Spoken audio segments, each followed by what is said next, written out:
Great. Well, I wanted to start by thanking a lot of people. First of all, with the late Philip Lab for proposing the book for publication and translation, and to lots of other people for picking it up and making it happen, to the Karolinum publishers for following through, especially to Adela Petruzelkova and to Andrea Pruchova-Hruzova for organizing this event. I'm also very grateful to the translator, Robert Silverio, for working on the text.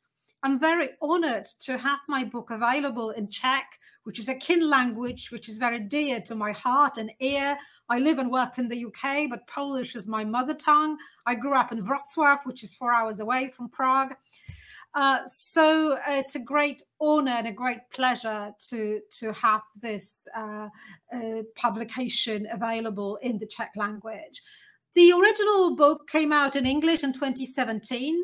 But the concept of non-human photography is arguably still timely. It has returned in the era of generative AI, when we have images that look like photographs, but are generated by black box algorithms trained on vast swathes of photographic images. So I will talk to you today about the creative power of non-human photography, both as a concept and practice. So in other words, I'll be talking to you about the life of and in photography, how photography participates in the creation of life, but it is the wider, or we could even say planetary context against which life and creation unfold and also sometimes come to a halt that provide a context for my discussion today and for my book. And I will try and now share the screen, and I will enlarge the screen and talk to you about non-human photography. Okay, here we go. So, by way of introducing the key points of my talk, let me show you a film clip. At the very beginning of the 21st century, a professional photographer with an interest in environmental issues called James Balog decided to record glacier retreat, which is a phenomenon that is considered the most visible indicator of climate change in the world today.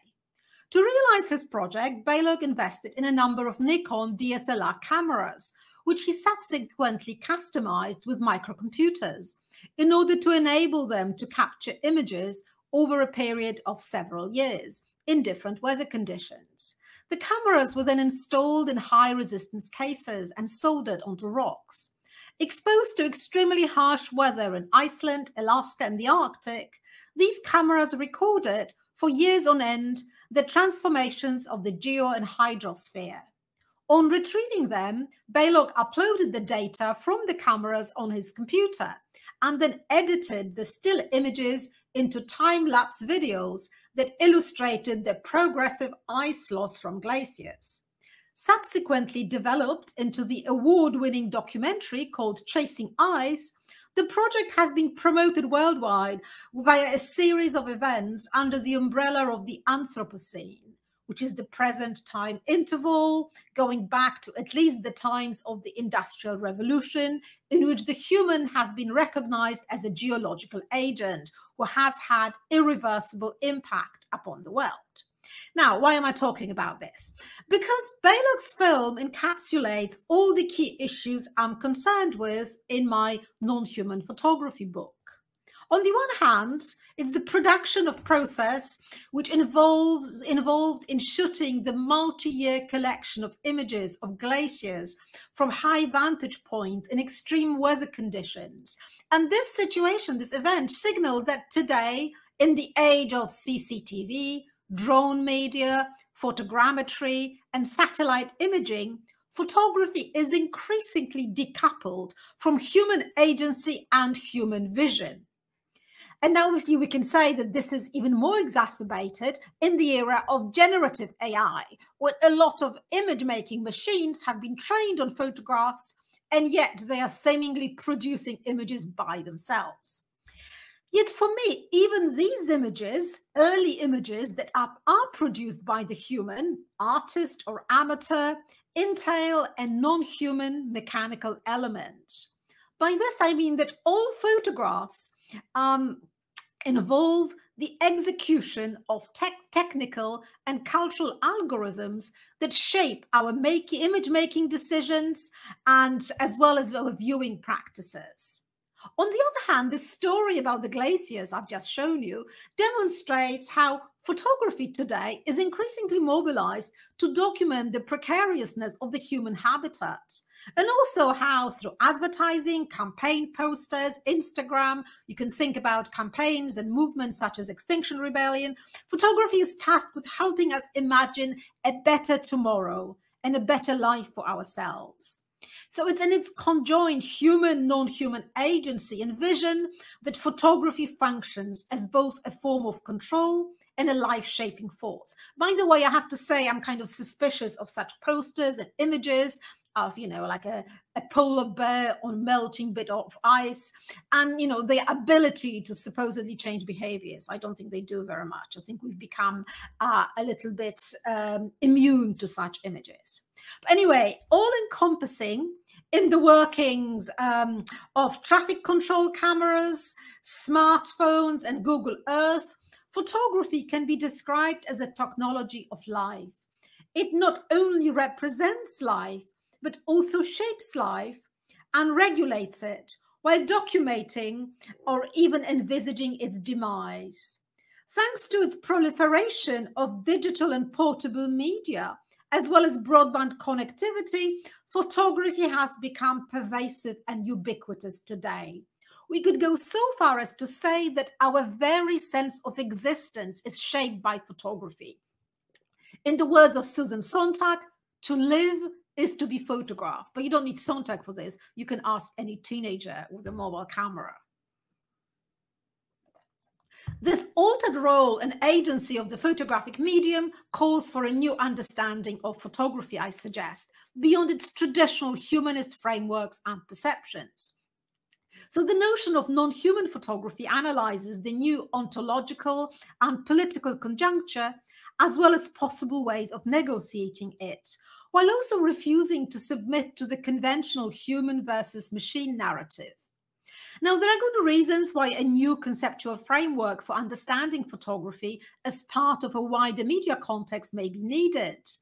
Even though photography has become embedded in our everyday lives on so many different levels, the traditional academic and curatorial way of discussing this medium still maintains a relatively narrow set of human-centric frameworks and discourses on the topic, where photography is seen as either art, something undertaken by artists, exhibited in galleries, magazines, or on billboards, or a social practice, that is something done by amateurs, or these days, everyone.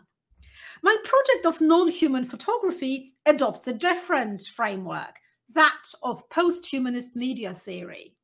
By this, I mean a media theoretical framework that combines insights from media and cultural studies as well as philosophy, while also raising questions about the human subject as the anchor and main reference point of analysis. In other words, I see photography first and foremost as a medium, one that is subject to dynamic and ongoing processes of mediation, only some of which involve humans. As a theorist practitioner, I incorporate various photographic projects by myself as accompaniments to, rather than just illustrations of, the idea of non-human photography, in order to state a different way of thinking about and with media, one that involves the simultaneous production of media. So my argument is both affirmative and critical in analyzing non-human photography as a cultural condition in which visual enhancement, algorithmic logic, and mediated perception enable different modes of visuality and self-identification. I also raise ethico-political questions about the camera eye's inhumane or even anti-human interventions. So the notion of non-human photography encapsulates three different yet interconnected conceptual planes for me. One, it refers to the rather frequently encountered yet often uncanny looking photographs that are not of the human, depopulate expansive landscapes. So, we've had this for a long time, as seen here in the famous Fenton photograph.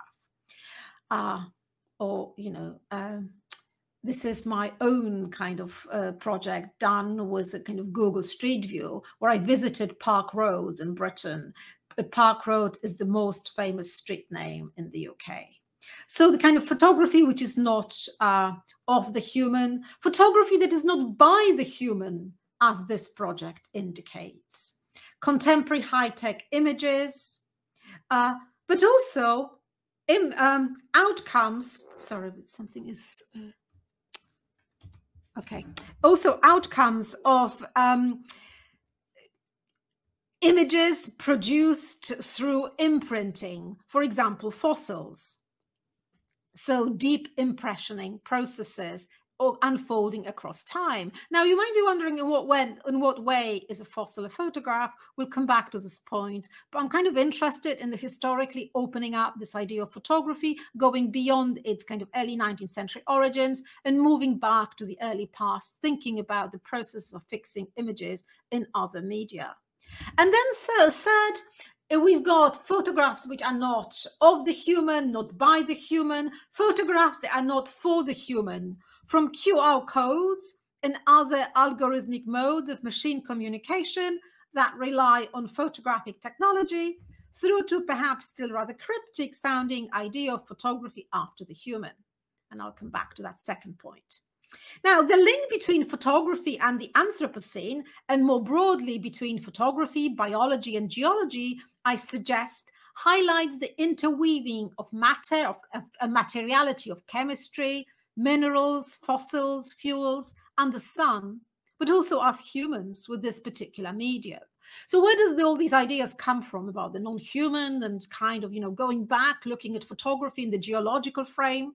In the introduction to the book, The Non-Human Turn, Richard Grusin identifies this turn with a decentering of the human as the datum point of the humanities, and with a shift of attention towards questions concerning our human engagement, as well as material entanglement with non-human entities and issues, from climate change, drought and famine, to biology, intellectual property and privacy, to genocide, terrorism and war. Now, another bit of context for this way of thinking.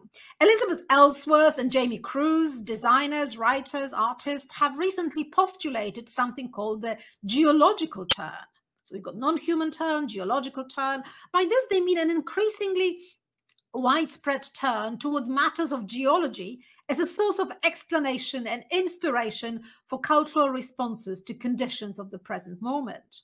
All these authors suggest that the recognition of the vital role played by non-human agents in the role of our planetary systems needs to shape our understanding of the radical changes brought on by the modern way of life. Now, what are these changes? As Elizabeth Colbert has explained in the kind of article in National Geographic titled Enter the Anthropocene, Age of Man, probably the most significant change in the composition, change from a geological perspective, is one that is invisible to us, the change in the composition of the atmosphere. Carbon dioxide emissions are colorless, odorless, and in an immediate sense harmless, but their warming effects could easily push global temperatures to levels that haven't been seen for millions of years. We could therefore say that there is something in the air at the moment, and this something is a mixture of cosmic dust and human-induced pollution. In other words, the Anthropocene also serves as an articulator of a new crisis, a crisis of life itself, both as a biological and social phenomenon. Now, one of the main reasons I propose to link the light of photography and the shadow of the Anthropocene is that, as that story of the receding glaciers I told you at the beginning demonstrates, many responses to the planetary crisis have been visual. As well as science-led projects, such as the one by Baylog, we can mention here large-scale art photographs of the damaged environments by the likes of Andreas Gursky or Edward Burtynsky. Now, I do discuss in my work many of these representations and visualizations of the climate change and ecological disasters via the trope of post-human landscapes. But I also aim to expand this representationalist approach to suggest that the concept of non-human photography can also help us see and understand in a new way both the photographic medium and ourselves as partly constituted by this medium. So my claim about photography's vital importance in the age of the global crisis of life at various levels is the project's philosophical axis. As I stated earlier, I claim that photography is a formative practice of life, not only because it represents our lives in various ways, but also because it actually shapes life. It does so through images, but also through various kinds of material impressions it activates, and also through the forms of perception it generates. In a philosophical gesture similar to the one made by Siegfried Zielinski in Deep Time of the Media, my argument here expands the notion of photography beyond things that humans just do with cameras to embrace imaging processes from which the human is absent: microphotography, space photography, CCTV. Yet by way of a conceptual experiment, I want to take a step further to read human cultural practices as only one section of longer-term processes occurring across nature cultures. And this will allow us to see photography as occurring precisely across what Zylinski calls deep time, as forms of stabilized perception and impression that occur across various media, such as stone, clay, wax, or even skin in tanning, and to consider photographs in terms of fossils. Now, the recognition of the formative role of light across different time periods in fossils, imprints, photographs, photograms, analog film frames, digital snapshots, will also help us shift the debate on photography beyond the analog digital binary. It's this moment of the temporary stabilization which signals a cut in time that differentiates photography from moving media such as film or video for me, and that, notwithstanding its kinship with other media, points to photography's ontological singularity. There are some interesting predecessors to this non-human mode of thinking in media, communications, and cultural studies. For example, in the work of Canadian scholar Harold Innis, where railroads and trade routes are being read as part of the wider communication systems. We could also look to Welshman Raymond Williams's links of culture to cultivation, the transformation of substance at the biological level, beyond the control or even influence of the human. Last but not least, communications scholar John Darren Peters's book, The Marvelous Clouds, Towards a Philosophy of Elemental Media, argues that media theory is about environments and infrastructures as much as about messages and content, and that we need to think of the media as environmental, as part of the habitat. But the interdisciplinary conjuncture of media, communications, and cultural studies can also remind us why it makes sense for embodied humans of the early 21st century to zoom in on the sliver of geological unfolding we call history, to try and make sense of it using the conceptual and material tools at our disposal. It can therefore help us to recalibrate the human in relation to the geological scales without losing sight of the significance of that narrow stretch of temporality we call culture and of how we have arrived at it. Indeed, it is the question of seeing and unseeing things we take for granted that is of primary interest to me in this project.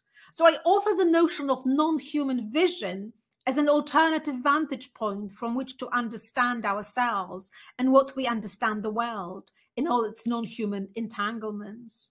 With this, my project responds to Nicholas Merzov's injunction to recognize how deeply embedded in our very sensorium and modern ways of seeing the Anthropocene aesthetic capitalist complex of modern visuality has become. Now, let me show you a visual work of mine that attempts to embrace such a non-human vision in an attempt to unsee ourselves from where we stand, while also remaining suspicious of the God's eye vision from nowhere. Titled I Earth, the project offers a view of natural spaces that are actually woman-made, while also bearing an imprint of a technological tool. Manufactured from a children's diorama kit, these unnatural landscapes dazzle with colour and lushness, displaying the kind of greenery that is more associated with media representations of nature than with nature itself. The bird's eye view of the landscape evokes the perspective of satellite images of different locations, both remote and familiar, which we associate with Google Earth or Microsoft's now kind of gone virtual Earth. This particular perspective has a double function. It denaturalizes the familiar while creating an illusion of immediacy, proximity, visual mastery, as having the world in our own hand.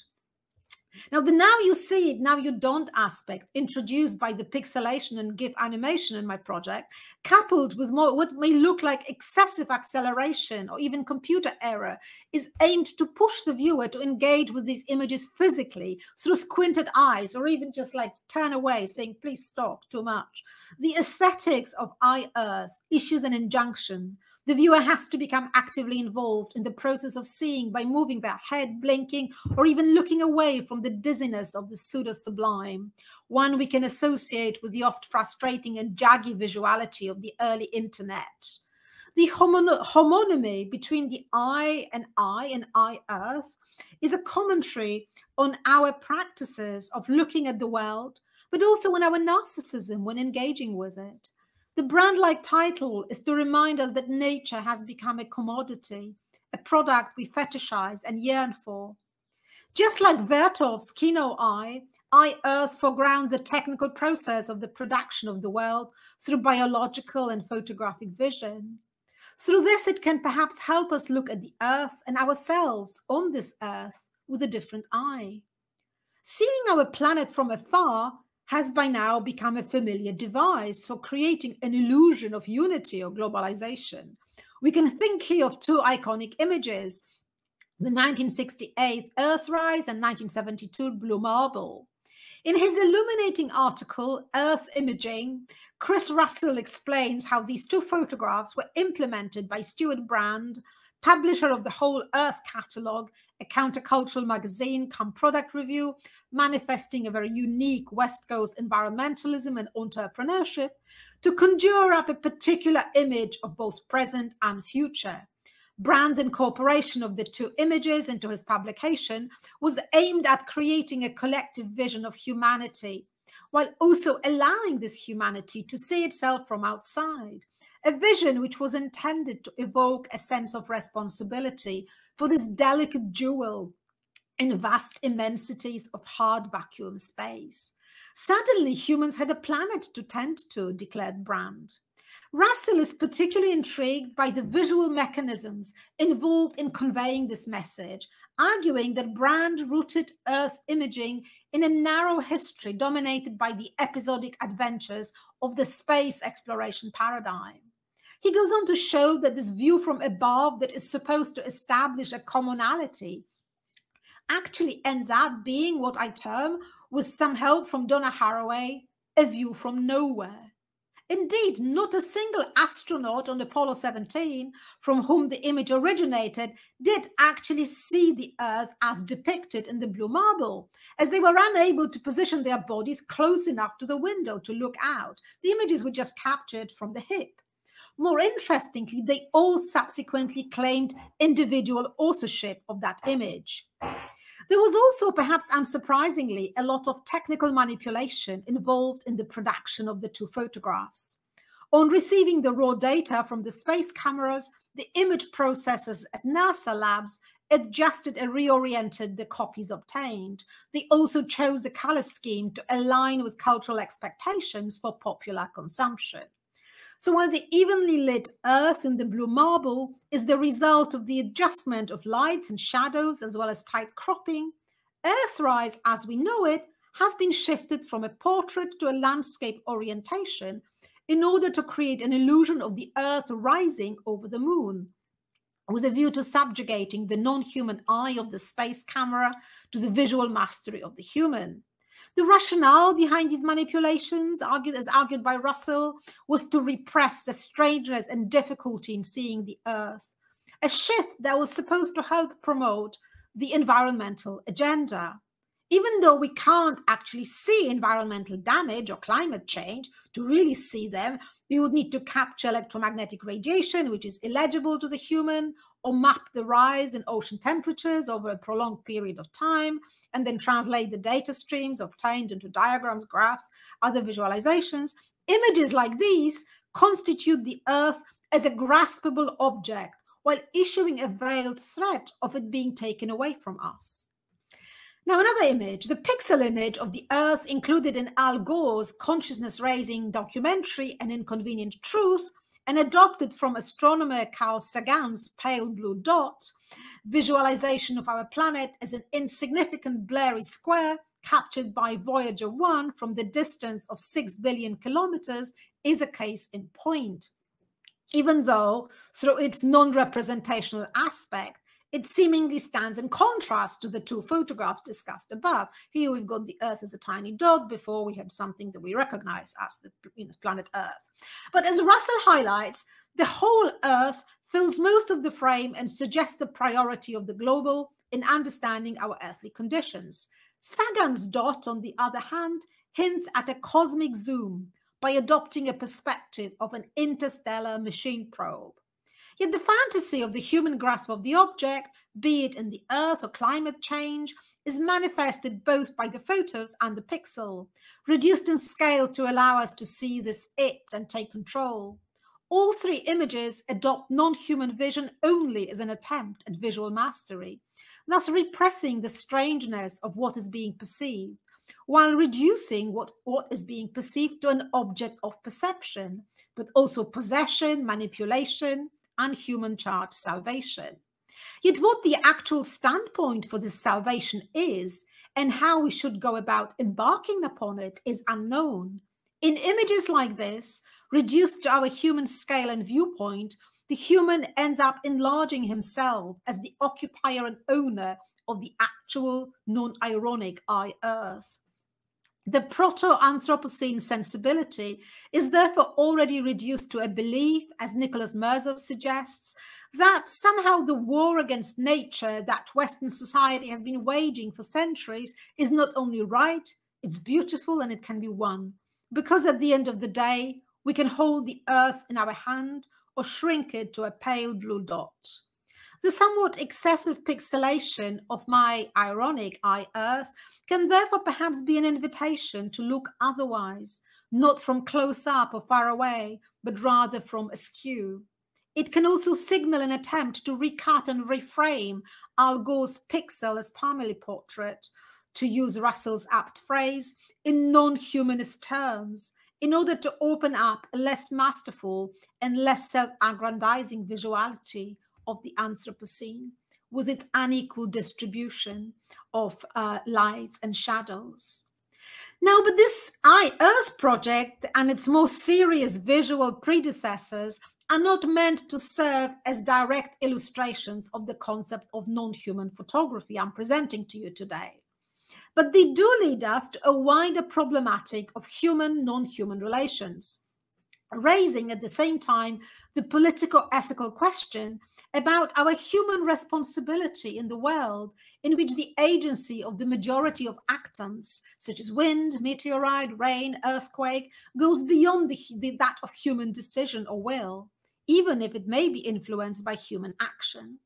The question of human responsibility in the universe, which is quintessentially entangled on both a cellular and cosmic level, is an important one. Even if, unlike Stuart Brand, we can't be entirely sure what this fragile human we actually stands for, the responsibility to face and give an account of the unfoldings of this world, which is made up of human and non-human entities and relations, belongs to us humans in a singular way. To explain what I mean by this, let me show you another image-based project.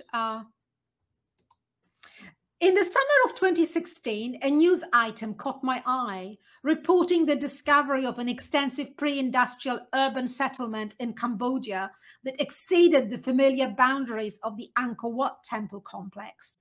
By firing lasers to the ground from a helicopter, archaeologists ended up producing extremely detailed imagery of the Earth's surface, while revealing in the process a highly sophisticated water management system at work in the Angkorian Empire. So the report was of interest to me, not just because of the discovery of the latent imagistic and material layer underneath the Cambodian jungle, and the fact that it was accomplished by the mobilization of the techniques and methods of non-human photography, but also because it offered an actual dispatch from the end of the world, a trace of a civilization long gone, whose presence nevertheless revealed itself to the non-human vision of an urban laser scanner. Where the human eye, both in its flat and elevated positions, could only see thick vegetation, the so-called LiDAR survey's eye, where LiDAR stands for light detection and ranging, was able to penetrate through the surface to identify the geometric patterns of earth mounds that archaeologists could subsequently read as the early Khmer society's urban infrastructure. The ability of laser imaging technology to penetrate through thick jungle and uncover traces of past societies allowed archaeologists to revisit their prior theories about the rise and decline of civilizations, while also revealing long-term patterns of human environment interactions at the regional scale. We could conclude that non-human photography lets us humans see the non-human shaping of civilizations, the role of water and other resources, the impact of surrounding ecologies on the development of those civilizations. More interestingly, the images also seem to offer an imagistic record of the pre-modern traces of the Anthropocene. Early Khmer societies seem to have been actively involved in the profound and repeated transformation of the landscapes in which they lived and inherited from their predecessors, a process that took place over a millennia. High-resolution laser scanning is capable of showing that the extent of anthropogenic changes to natural landscapes during the past 2,000 years has been underestimated so far. The actual technology involved is also very interesting. It's a combination of various photomedia devices, including that airborne laser scanner, a Leica, a digital camera, which is also a Leica, and a sophisticated modeling software used in post-production. The scanner, mounted on a helicopter skid pad, pulses the terrain at regular intervals during flight. Non-human photography here is very much dependent on the human element, though. Engineers, photographs, pilots, coders, archaeologists, data scientists. This human-non-human assemblage has permeated and shaped photography since its very beginning, as evidenced in the examples such as fossils, seen by photographer and geologist William Jerome Harrison as early photographs, or in this photo of Laycock Abbey, about which its owner, William Henry Fox Talbot, said that it was the first building that was ever yet known to have drawn its own picture. But this human-non-human coupling is foregrounded much more explicitly in those kinds of high-resolution, software-driven photomediations.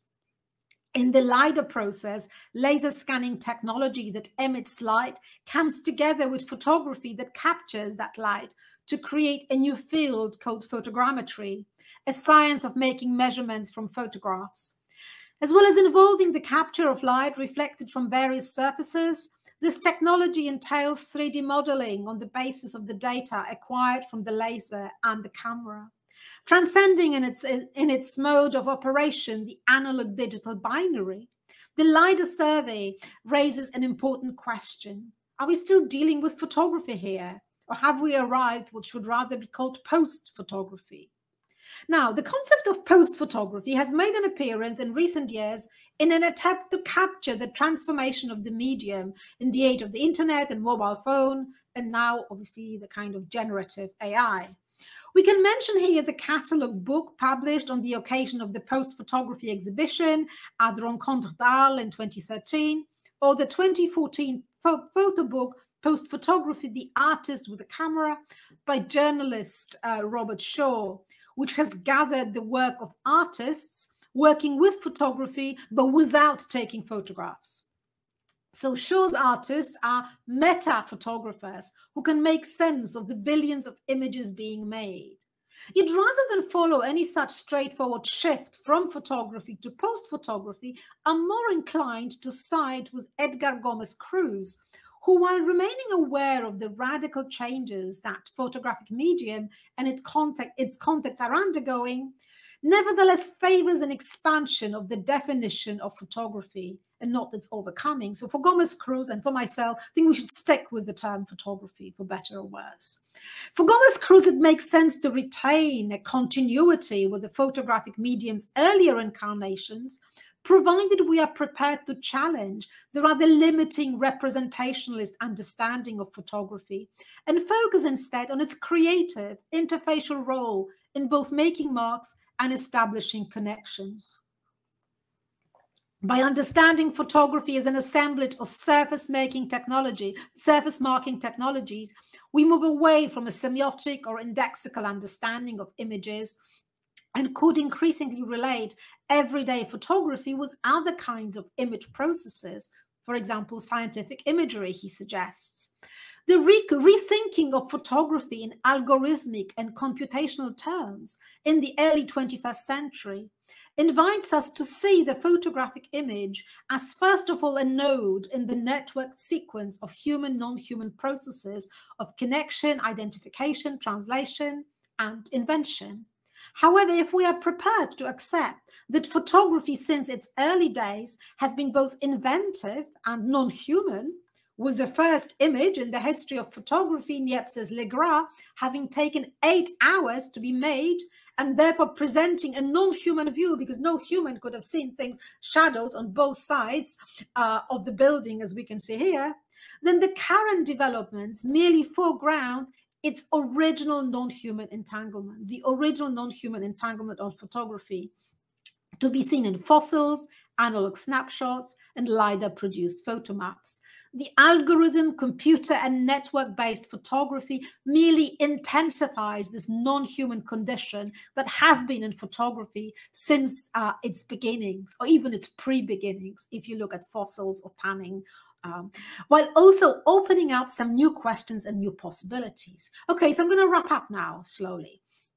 It's going to be another 2 or 3 minutes. The possibility of seeing into the past and into the future, of seeing life before and after the human, including before and after particular groups of human, before and after our non-human counterparts, glaciers, forests, empires, is also an instance where non-human visuality turns into a human-centric responsibility. As a practice of the incision of the cut, photography can help us redistribute and resize the human sensible to see other traces, other connections, to let us humans perceive and experience the world otherwise. Non-human photography can allow us to unsee ourselves from our parochial human-centered anchoring and encourage a different vision of both ourselves and what we humans call the world. Yet photography is not just about cuts, it's also about reconnecting us to the current of life and about making us feel alive over and over again. And that's the last project I'm going to show you by way of kind of summary. Roberto Huarcaya's Amazograms, 90 meters of Bawaja Sonene, which channels the sentiment. Originally made in 2014, I saw it displayed in the Peruvian Pavilion during the 15th Venice Architecture Biennale. The display consisted of long sequences of photosensitive paper onto which, in a manner evocative of the early photograms of Fox Talbot, the Amazonian forest had been contact printed directly with the help of a small flashlight and the full moon. The long paper strips had been subsequently developed in the water of the nearby river, with the contaminated liquid taken back to Lima in order to dispose of it safely. Huarcaya's Amazograms, images of the forest that's taken its own picture, carry a trace of life in that fundamental biological sense, as vegetation, oxygen, light, and water. They are a form of impermanent fossil which offers a deep time link between the ancient world of the Amazon with its indigenous knowledges and its modern function as a frontier, a resource, and a task. This 90-meter-long undulating ribbon in a fragile equilibrium can serve as a lifeline, as well as a marker of the time lost. In amazograms, photography reveals itself as a non-human mode of geological tracing with light across different timescales, but also comes to the fore as a human-centric practice that has the potential to re-energize us by encouraging us to look at the sun and the moon and to sense, embrace, and rethink our sources of energy and light. Now, I said that was the last project, but that was the last project by others. So I'm going to finish by this project by myself, do like a postscript on my talk called Active Perceptual System. The images that make up this project were taken over a period of 2 years with an automated, intelligent wearable camera called the autographer. Originally designed as a mnemonic design for Alzheimer patients, the autographer was subsequently remarketed by the OMG Live company as a media gadget for the always-on generation. So on selected days during 2 years, I wore the camera, which looked like a necklace, in various situations, on a city walk, holiday resort, in an art gallery, in a lecture theatre, at home. You know, as it was very invisible, it looked like a necklace, yet at the same time, you could see that I was wearing something. The camera randomly captured photographs at frequent intervals, which I then uploaded to my computer. My decision to wear the camera on a given day, switch it on and select and process the images was coupled with the decision of the camera algorithm regarding what to photograph and when. The machinic behavior was influenced by the way I moved my body, enacting a form of immersive corporeal perception that broke with the representationalist linearity of perspectival vision, while also retaining human involvement in the multiple acts of image capture. The human element was also foregrounded in editing. I was faced with over 18,000 images from which I chose several dozen. The selection process was akin to making careful cuts in the image flow, with a view to setting up narrative connections. In an age of constant surveillance, from CCTV on public transport and shopping malls, city centres, through to self-monitoring via the constant recording of our lives with cell phones, the project is designed as a commentary on this incessant fabrication of images of us, but also by us. It also raises the question whether, in the age of image obesity, the creative photographer can be seen as first and foremost today as an editor, a Flusserian informer who provides structure to the imagistic flow after the images have been taken. So this kind of sums up the project and the book.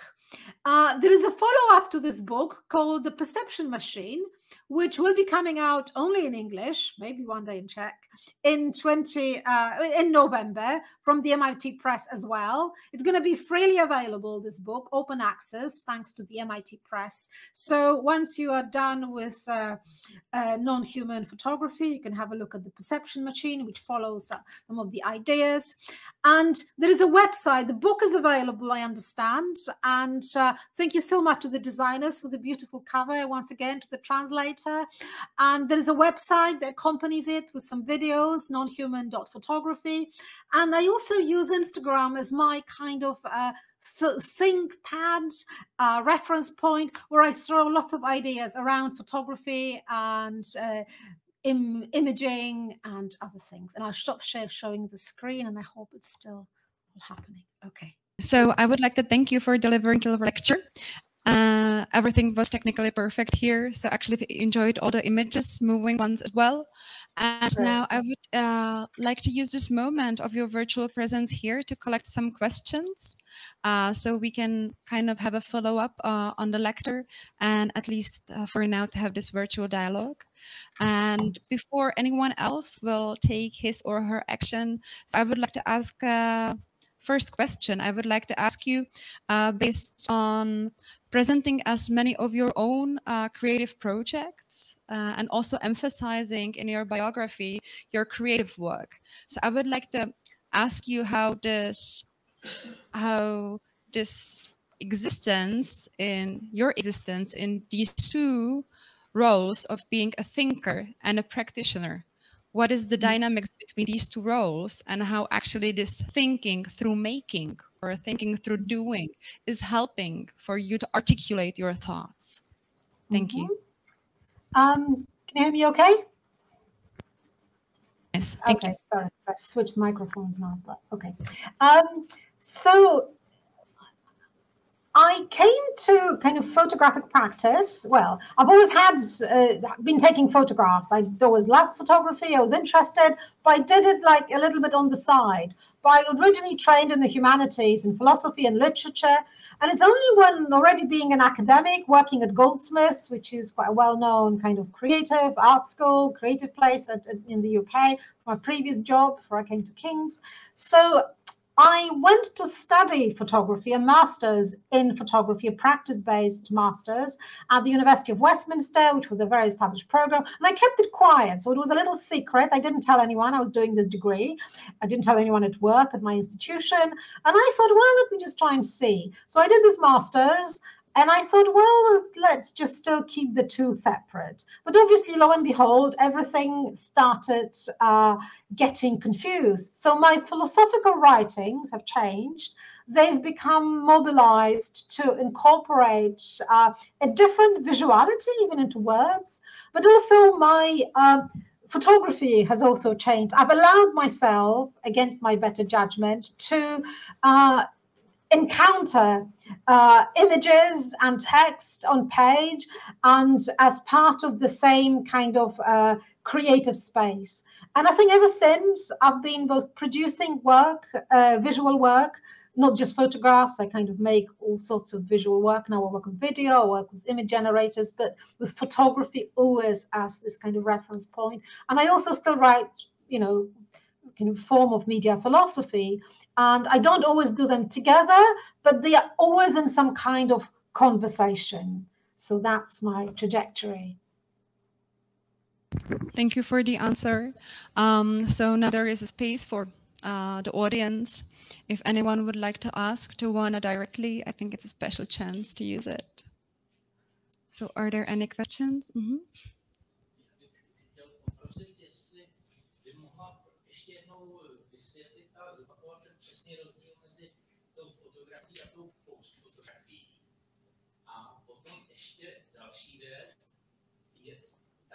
Non-human fotografie je jasná, to je jasný, ale jsou to nějaké obrazy, které nejsou vytvořeny přímo naprosto jasným člověkem, ale mě by zajímal ten důraz na tu fotografii vytvořenou tou umělou inteligencí, protože mnohdy ta fotografie vytvořená tou umělou inteligencí se tváří, jako by byla vytvořená člověkem.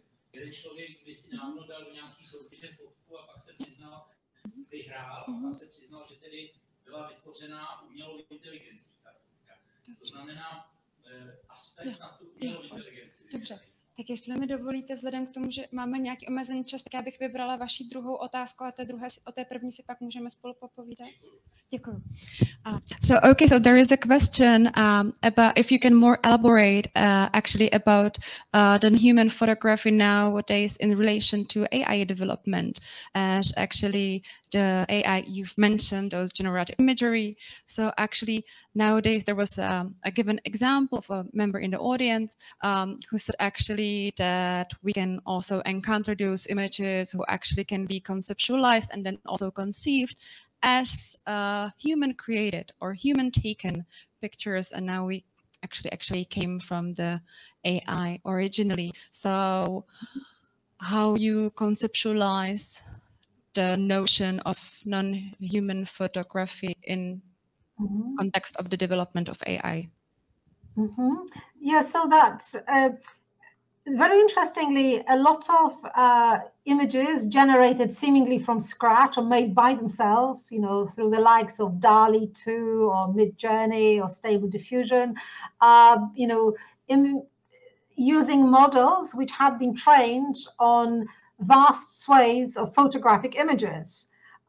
Because, you know, the engineers and software designers, developers had scanned the freely available websites, you know, be it Flickr or you know, Pinterest or lots of other databases, and they train them to produce images. So all these kind of seemingly new AI images, they still have a certain photographic legacy, photographic trace. I mean, they're not just photographs. We also know paintings had been used, but even they're not really paintings. They are photographs of paintings. Nobody used real paintings to trace, you know, to train AI. They were still photographs of paintings. They were photographs of, there is also some kind of graphic design and some that played a kind of, you know, comic book aesthetics that played some role, but the majority of images are either photographs or images that are photographic in its kind of representation.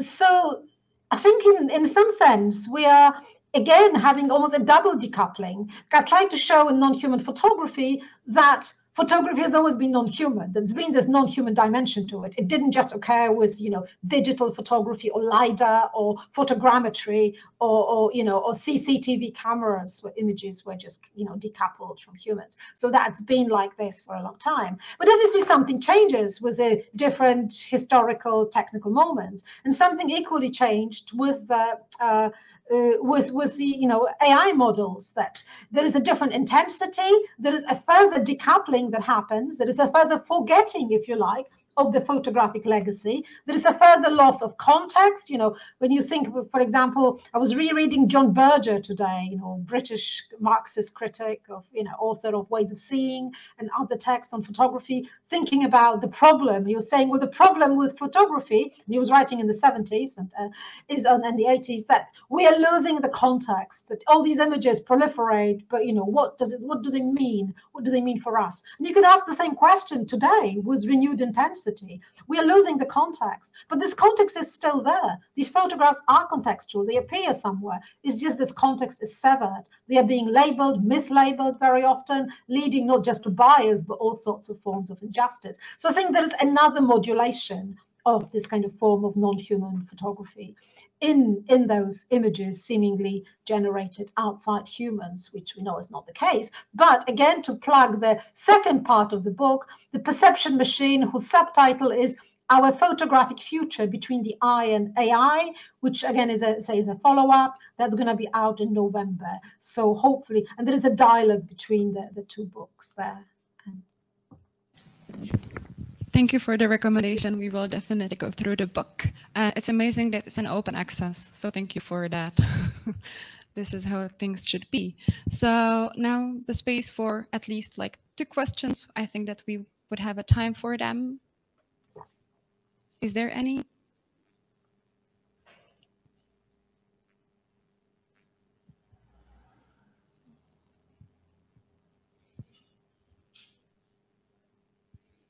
So our audience is thinking heavily, so I will wait just a moment and then I have my own question. So, okay, so I would continue and I would ask maybe, then I will give a space again and then we can find a kind of the final moment of the event. So I would like to ask you about this emphasis which you've been kind of, you've put in your lecture or throughout the lecture on the environmental issues, even though it's been, of course, embedded in your philosophical approach to non-human photography. This, you know, this direct link between the geology and photography, the materiality that's been always embedded in photography, etc. But I think also, despite this very important aspect that it's been grounded in your way of thinking about a photography, you know, you gave us the food for thoughts about what is the environmental context in which we are now located and situating ourselves. So I would like to ask you actually what kind of importance you find in your writings in terms of kind of building the awareness about these global issues that we are nowadays facing, specifically in case of your writing, the environmental crisis, the climate change. So kind of a larger question about like a larger social context of your writing, how much you are aware of it, how much you are building it, working through it and with it. Thank you.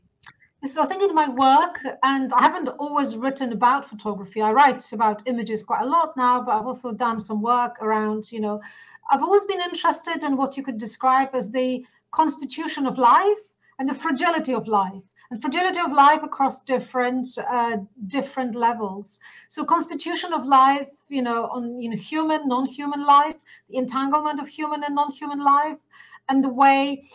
So I've been interested in thinking of how we think about lives, human lives that are fragile, how we think about the life of the planet and its kind of precarity, how we think about the social context of precarity. So these kind of social issues, ethical issues have been of interest, political issues have been of interest to me, of concern to me. And where images come into it is because I'm very suspicious about the role of images in changing behaviors. So thinking we'll show people suffering and then they'll say and think, okay, yes, let's go and be better people. Doesn't happen. So even though sometimes a very emotional reaction, you can see people on Facebook, posting little sad faces and whatnot, momentarily something happens and yet not. So I was thinking about the role of images on another level, the role of images as objects, the role of images as, digits, the role of images as parts of matter. Even if they are digital, they also connected to infrastructures that use energy, they use solar energy, that use minerals that have to be excavated and then dumped in parts of the, poorer parts of the world. So it's kind of that wider context of, what can photography do? What can images do other than just represent? And should we look at this wider context? And that's what's kind of brought to the fore this focus on the fragility of life, the constitution of life, but also the certain creative force of life, which is the title of this lecture.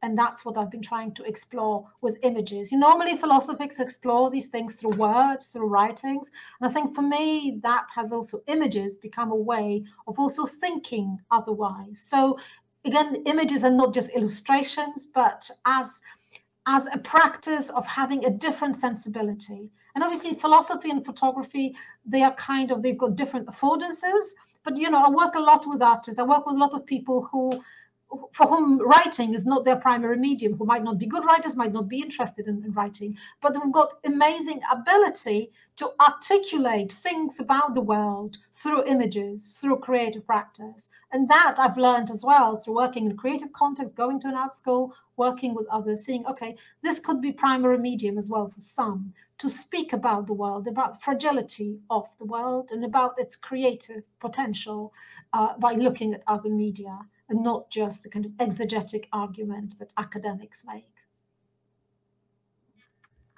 Thank you for the answer, and also kind of, giving us a hint on the ways how we can articulate ourselves, not only like in the proper realm of academia. So if there is any urgent question, we can have a time for it now. And if there is none, it seems to be like that. So for this moment, I would like to thank to Joanna for dedicating her time to us tonight. And yeah, this is a clap for you. Thank you so much. Thank you. And also one more time, I would like to welcome the book Ne-lidská fotografie on the Czech bookshelves. And I hope that everyone will enjoy the reading. And we are definitely happy to have in our online Fresh Eye video catalog your lecture. So more people will have a context for the book, for their reading, and also can find more on the website and to connect with you through Instagram. So thank you so much. Thank you to Karolinum. Thank you to Centrum pro současné umění Praha and everyone who arrived in this busy night full of arts. Because today there is opening of two big arts festivals. So it's really like a big visual arts night. So you are part of it. So thank you for that. Thank you. Have a good evening. Thanks very much.